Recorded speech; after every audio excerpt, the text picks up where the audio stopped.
श्री स्वामी समर्थ महाराज मित्रों, श्री विद्यापीठ में आप सभी साधुओं का स्वागत है। आज के लेक्चर का विषय है श्री ललिता त्रिपुर सुंदरी और श्री राजराजेश्वरी, दोनों में अंतर क्या है। वास्तविक दोनों एक ही है, ललिता ही राजराजेश्वरी है, राजराजेश्वरी भी ललिता है। परंतु श्री विद्या में ये जो ललिता मतलब क्या है, राजराजेश्वरी मतलब क्या है, इसका एक अलग तत्व ज्ञान है। और ये तत्व ज्ञान समझना ही श्री विद्या का अभ्यास है, इसलिए ही ये श्री विद्या है। देखिए, लोग क्या करते हैं, ललिता का पंचदशी का मंत्र है, राजा राजेश्वरी का अलग से एक मंत्र है, तो ये मंत्र लेकर जाप करते हैं और उनको लगता है हमारा दीक्षा हो गया। मंत्रों को लेकर जाप करने को दीक्षा नहीं कहा जाता मित्रों। जिस मंत्र का आप जाप कर रहे हैं और वो मंत्र जिस देवता का है, उसका ज्ञान भी आपको प्रॉपर चाहिए, उसको कहते हैं दीक्षा और उसको कहते हैं गुरु परंपरा। नहीं तो बच्चे भी है, वो भी ऐसे मंत्र पढ़ के किसी के कान में फूंक सकते हैं। तो मित्रों, यहाँ पर ललिता और राजराजेश्वरी कौन है, इसका फर्क हम थोड़ा सा देखेंगे।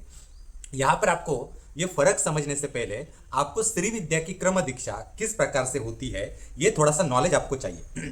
तो क्रम दीक्षा कैसे होती है, तो क्रम दीक्षा होती है, प्रथम 5 स्तर होते हैं और 5 स्तर के आगे जो होते हैं वो आगे के 3 स्तर ऐड करके 8 स्तर होते हैं। तो ये कैसे होते हैं, तो प्रथम होती है महागणपति दीक्षा, द्वितीय होती है राजमातंगी दीक्षा, तृतीय होती है महावराही दीक्षा। ये श्री विद्या का क्रम बता रहा हूं। महावराही दीक्षा तीसरे स्तर पर होने के बाद चौथे स्तर में आती है बाला त्रिपुर सुंदरी की दीक्षा। चौथे स्तर के बाद आती है 5वें स्तर में ललिता त्रिपुर सुंदरी की दीक्षा, जिसे पंचदशी नवावरण पूजन कहा जाता है, जिसे 2.5 से 3 घंटे का श्री यंत्र का पूजन उसमें आता है, पंचदशी की दीक्षा उसमें आती है और ये श्री ललिता की दीक्षा इसे कहा जाता है। जब आपको श्री ललिता का पंचदशी दीक्षा होता है तो उसके बाद 6वीं दीक्षा जो आती है वो है षोडशी। षोडशी के बाद आती है महाषोडशी, 7वीं महाषोडशी, फिर 8वीं है राजराजेश्वरी। मतलब मित्रों, बाला ही है वो ललिता बनती है, ललिता ही है वो बनती है षोडशी, षोडशी है वही बनती है महाषोडशी, महाषोडशी है वही बनती है राजराजेश्वरी। मतलब एक ही देवी कितने रूप बदल रही है, ये देखिए। तो ये 8 स्तर वाला जो श्री विद्या का बहुत बड़ा लंबा क्रम है। देखिए, ये इन शब्दों के भ्रमजाल में और आकर्षण में मत फंसिए, क्योंकि ये श्री विद्या के ये जो आकर्षण में हजारों और लाखों लोग जो है वो गलत दीक्षा में फंसे हुए हैं। हालांकि वास्तविक जो श्री विद्या है वो अत्यंत कठिन है। लोग फर्स्ट स्टेज की जो महागणपति दीक्षा है वही पहुंच नहीं पाते, पंचदशी दीक्षा की तो बात बहुत दूर की है। इसलिए मित्रों, नॉलेज पहले ठीक से ले लीजिए। अब रही बात ललिता त्रिपुर सुंदरी राजराजेश्वरी में फर्क क्या है। अब इसमें और भी है, षोडशी क्या है, महाषोडशी क्या है, परंतु मैं शॉर्टकट थोड़ा सा बताता हूँ क्योंकि बहुत लंबा ये नॉलेज है, बहुत लंबा नॉलेज है। अब मित्रों, यहाँ पर क्या है कि एक स्त्री होती है ना, उसके जीवन में शारीरिक मानसिक जो बदलाव होते हैं वो उम्र के हिसाब से बदलते जाते हैं। और जब ये बदलाव के कारण उसमें जो एक भाव तैयार होते हैं एक स्त्री में, उन भावों का अभ्यास जो है वो है ललिता त्रिपुर सुंदरी का अभ्यास। मतलब श्री विद्या का अभ्यास ही एक प्रकार से यही है, स्त्री के भावों का अभ्यास। अब ये स्त्री के भावों का अभ्यास मतलब कैसा है, तो जो स्त्रियां है ना वो अच्छे से समझेगी, और दूसरे जो पिता है, जिनको जिनको बेटियां है और जिन बेटियों के जो पिता है वो अच्छे से मैं जो कह रहा हूं वो समझेंगे। तो कैसे समझेंगे, एक छोटी लड़की है तो वो लड़की किन अवस्थाओं से गुजरती है, तो जो 2-3 साल की होती है तो उसका वो अत्यंत बाल्य अवस्था होती है। तो बाल्य अवस्था में 2-3 साल में उसमें ऐसे 1 साल में ऐसे भाव प्रकट नहीं होते एकदम जो स्त्री के होते हैं। 3 सालों के बाद थोड़े थोड़े 2-3 साल के बाद वो भाव प्रकट होना शुरू होते हैं कि जो स्त्री में होते हैं, तो वो है बाल कुमारी अवस्था एक स्त्री की। वही स्त्री जब 8-9 साल की थोड़ी समझ आती है, हाँ, तो बालक कुमारी अवस्था में थोड़ी पक्व बालक कुमारी अवस्था होती है, ये 8-9-10 सालों में होती है। जब 10 साल पूर्ण हो जाते हैं, 10 से 15 साल का जो बीच का अवस्था है वो बाल कुमारी अवस्था में थोड़ा परिपक्व हम कह सकते हैं। या फिर ऐसी अवस्था होती है कि लड़कियां जब शादी की होती है, एक कुमारी अवस्था जो पक्व कुमारी अवस्था होती है, उसमें उनका वयो परिवर्तन होता है और शारीरिक मानसिक बदलाव आते हैं। तो शरीर की जो आकारमान होते हैं, मतलब जो शरीर स्त्री के शरीर में जो चीज़ें बदलाव होती है वो बदलती है, उसके कारण उसके मानसिक भाव बदलते हैं। तब वो 16 साल की होती है तो शादी की उम्र की हो जाती है 16 से 18 साल तक। तब 18 या 21 साल तक उसकी शादी होती है, तो वही कुमारी अवस्था वाली जो स्त्री होती है वो विवाहित हो जाती है, और विवाह होने के बाद जो नई नवेली दुल्हन होती है उसका भाव उसमें आता है। नई नवेली जो दुल्हन जो होती है उसकी एनर्जी उसमें आती है। फिर वो जो सुहागन बनती है, एक प्रकार से वही स्त्री जो होती है वो सुहागन बनती है। जब वो सुहागन बनती है तब अपने पति की ओर ध्यान देना, पति की सेवा करना, सेवा मतलब ऐसे पैर भी दबाना, ये सेवा नहीं मैं कह रहा हूँ, कि मैं कह रहा हूँ कि अपने संसार को ठीक से संतुलित करना, उसके प्रति वो अपना समर्पण भाव तैयार करती है। और ये सारी जो चीज़ें उसके शरीर और मानसिक बदलाव आते हैं एक सुहागन में, ये एक एनर्जी होती है, स्त्री का बदलाव होता है। वो जब स्त्री को प्रथम बच्चा होता है, हाँ, पुत्र या पुत्री होती है, संतान होती है प्रथम, तब उस सुहागन स्त्री में वो सुहागन स्त्री माता बनती है। तो माता बनने के बाद उसमें जो एक मानसिक शारीरिक बदलाव आते हैं वो एक है।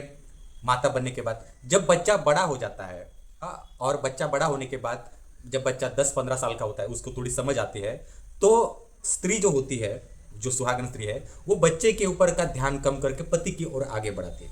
हाँ, तो ये क्यों आगे बढ़ाती है? क्योंकि पति की उम्र भी जो उस प्रकार से बढ़ती जाती है, तो शारीरिक अवस्था से अनुसार थकान आती है। तो फिर एक सुहागन स्त्री के ऊपर जिम्मेदारियां बढ़ती है, क्योंकि उसका बच्चा बड़ा हुआ है, तो बच्चे का करियर देखना, पति की सेहत देखना, और उसके बाद समाज में अपना परिवार का एक संतुलन बनाए रखना। इसके साथ जो है सुहागन स्त्री का एक प्रकार से हम कह सकते हैं एक जिम्मेदारियां होती है, इनडायरेक्टली शरीर के ऊपर बढ़ती है। अब इसमें ललिता कौन है, राजा राजेश्वरी कौन है? ललिता मतलब जिसकी अभी अभी शादी हुई है और शादी होने के बाद 10 साल हो चुके हैं, ऐसी जो सुहागन अवस्था वाला जो रूप है, यह है ललिता त्रिपुर सुंदरी। राजा राजेश्वरी कौन है इसमें? तो शादी हो चुकी है, शादी और संसार होकर कम से कम 25 साल हो चुके हैं, और वो परिपक्व बन चुकी है। सांसारिक एनर्जी, सुहागन की एनर्जी शरीर में डीपली जाकर 20-25 साल हो चुके हैं, और वो परिपक्व सुहागन हो चुकी है। 10 साल शादी के बाद जो 10 साल होते हैं उसको परिपक्व अवस्था वाली सुहागन नहीं कहते। परिपक्व अवस्था वाली सुहागन बनने के लिए पतिव्रता रहना आवश्यक होता है, सांसारिक कार्य करने आवश्यक होती है, एक संतान होनी आवश्यक होती है, और उसके प्रति जब हम सेवा करते हैं वो साधना ही है। उस साधना से हम चले जाते हैं सांसारिक संस्कार से, तब वो एनर्जी का, सेवा का एनर्जी शरीर में डीपली चला जाता है।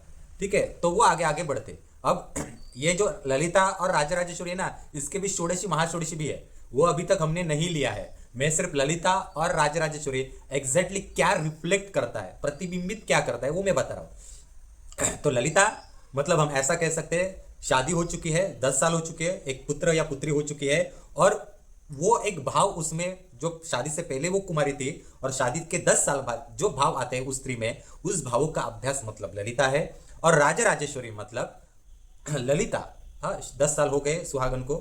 राजराजेश्वरी में शादी के बाद 25 साल हो चुके हैं, उस स्त्री ने 25 से 30 सालों का सांसारिक सुख देखा है, बच्चा काफी बड़ा हो चुका है, और वो जो भाव उसके शरीर में है, परिपक्व सुहागन का स्त्री। एक आपके घर में एक सास कैसे होती है, या फिर आपके घर में आपकी माता कैसे होती है, जो 45-50 उम्र की होती है, 50 उम्र की होती है, जिसने इतना संसार देखा है। ये जो यानी जो कम उम्र में जिन औरतों की शादियां हो चुकी है, मैं आपको क्या बता रहा हूँ वो देखिए, जिनकी कम उम्र में शादियां हो चुकी है, ऐसी स्त्रियां जिनके 25 से 30 साल सांसारिक जीवन सुख के उपभोग हो चुका है, उन्होंने उतार और चढ़ाव ये सब देखे हुए हैं, और वो एनर्जी उनमें आई है। जिनका बड़ा परिवार है, 2-2 3-3 बच्चे हैं, सांसारिक उतार चढ़ाव जिन्होंने देखे हैं, और वो परिपक्व भावना उनके शरीर में आई है, ऐसी जो अवस्था स्त्री की होती है उसको हम कह सकते हैं राजराजेश्वरी। हालांकि ये मैंने शॉर्टकट अवस्था बताई है, उनका वो राजराजेश्वरी अवस्था वाला रूप अलग होता है, परंतु यहाँ एक नॉर्मल आदमी क्या समझेगा वो मैं आपको बता रहा हूँ। अब यहाँ ये कहते हैं कि एक स्त्री के मन को और हृदय को समझना बहुत कठिन बात है। तो ललिता त्रिपुर सुंदरी, राजराजेश्वरी, उनकी भावना समझना यह तो अत्यंत कठिन बात है। अब यहाँ पर राजराजेश्वरी जो होती है ना, वो श्री यंत्र में दंड देने के लिए भी बैठती है, न्याय करने के लिए भी बैठती है, क्योंकि राजराजेश्वरी अवस्था में ललिता त्रिपुर सुंदरी जब होती है, तब उसने इतना सांसारिक सुख उपभोग लिया है कि उसने बहुत सारे कहा क्या निर्णय देना है इसका अनुभव लिया है। तो किसको क्या निर्णय देना है, किसको क्या नहीं देना है, क्या देना है, वो अच्छी तरीके से जानती है, इसलिए वो राजराजेश्वरी है। तो ये शॉर्टकट अभी मैंने बताया है, पर इसमें ललिता त्रिपुर सुंदरी अवस्था में वेपन्स कौन से होते हैं, राजराजेश्वरी अवस्था में वेपन्स कौन से होती है, ताकत कौन सी होती है। तो इसमें राजराजेश्वर अवस्था जो होती है, अब ललिता के रूप में कामेश्वरी होती है, तो उसके पति को कामेश्वर कहते हैं। तो राजराजेश्वरी अवस्था में राजराजेश्वरी और उसका पति राजराजेश्वर, तो परिपक्व होता है वो कामेश्वर या शिव की अवस्था, परिपक्व शिव की अवस्था होती है वो आप कल्पना कर सकते हैं। वो ये श्री विद्या का जो अभ्यास होता है ना, अपने जीवन से इसी प्रकार से करना होता है कि ये सांसारिक जीवन किस प्रकार से है, नेचर और प्रकृति किस प्रकार से परिपक्व हो रही है, ये इस तरह से है मित्रों। तो हमारा यूट्यूब चैनल शेयर कीजिए, सब्सक्राइब कीजिए। जिनको भी हमारा श्री विद्या पीठम से श्री विद्या सीखनी है वो मुझसे संपर्क कर सकते हैं और सीख सकते हैं मित्रों। डिस्क्रिप्शन बॉक्स में सारे कोर्सेज के लिंक दी गई है। धन्यवाद मित्रों।